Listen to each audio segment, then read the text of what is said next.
Boy, we went from a nice, comfortable, cooler weekend back into some, we'll call it kind of humid weather already and getting sort of hot. 90 degrees in McAllen, 93 right now in Rio Grande City. If you've been outdoors today, definitely a little more humidity in the area. You feel the wind picking up a little bit from the south and southeast. Not a strong wind, but about 15 to 20 miles per hour and a few higher gusts. Warm all across South Texas. The next cold front is not too far away. You look at it, it's kind of up around just north of Austin. Gets cold in a hurry. Only 55 in San Angelo and 44 in Lubbock. You would look at this and think, wow, this front's going to be here soon because it's only, a few hundred miles away. But this front's kind of stuck for the moment. It's basically going stationary and will kind of wiggle around here in central Texas before it gets pushed south our way late Wednesday night. So tomorrow, about the same, maybe slightly hotter in some areas than today. Tomorrow's a little tricky because we may have more clouds. Today's nice and sunny. Tomorrow may cloud up a little bit more. If you get stuck in some cloudier conditions, may keep temperatures down a couple degrees, but up close to the 90-degree mark tomorrow, 89, 90 or so.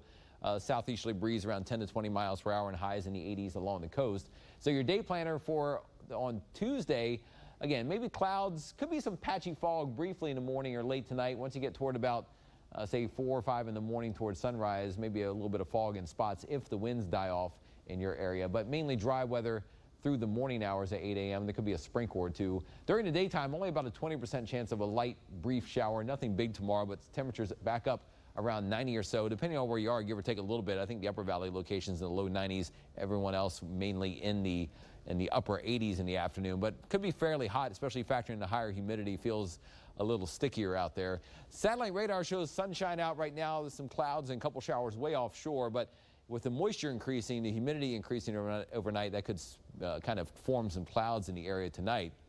Future track, remember the temperature map? It had the cold front kind of north of Austin going stationary, and there it is tonight and tomorrow. It doesn't really go too far. It kind of just sits there. North of the front, cool and a little bit of drizzle or sprinkles. South of the front, mainly warm and maybe a little cloudier at times on Tuesday. By the time we get to Tuesday night, Wednesday, again, the front is still there early Wednesday morning, but then some cooler weather behind it kind of piles in and finally starts to push it south later Wednesday. So the chilly air starts to come in from Oklahoma and Kansas and starts to push the front southward on Wednesday. I think we're still in pretty much the warm, humid weather again on Wednesday. May even be close to some record highs on Wednesday, just by a couple degrees or so short of one. But the cold front starts to steamroll south to the valley Wednesday night, probably getting toward the valley somewhere close to midnight, maybe a little bit later, and along the front could see a buildup of a few showers or storms. Not expecting severe weather. There could be a couple stronger thunderstorms north of the valley, but when the front comes through, it should be a quick burst of maybe a shower storm and then kind of getting windy in a hurry, similar to the last front. Remember, it came through and all of a sudden it was windy late at night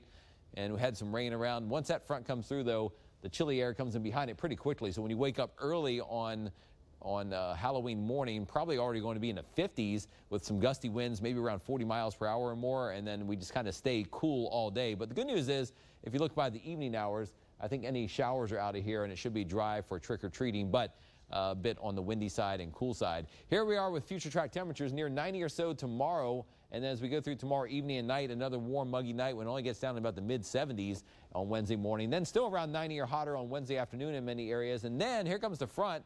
Moving in late Wednesday night, early Thursday morning before sunrise. Behind the front, you see it stays in the 50s maybe all day. And by the evening hours for trick-or-treat, if you're making plans with the kids, you kind of pick a warm costume this year because it could be in the 50s all through trick-or-treat time and kind of breezy, at least dry, but it will be a definite chill in the air if you're out there, especially after the sun goes down for some trick-or-treat time. So your first 1-5 AccuWeather 7-day forecast. Feeling warm next couple days. Highs around 89 tomorrow, 93 on Wednesday. Then the temperatures go way down. Clouds will be around, keeping temperatures mainly in the 50s on Thursday. If the clouds thin out in some areas by afternoon, it could bounce back into the low 60s or so. Friday morning was chilly in the 40s, but some sunshine and less wind by afternoon and near 67, and then a gradual warm up, but nice cool mornings over the weekend and sunshine. And set your clocks back, of course, an hour this weekend. We'll keep tracking it here in your first 1-5 forecast.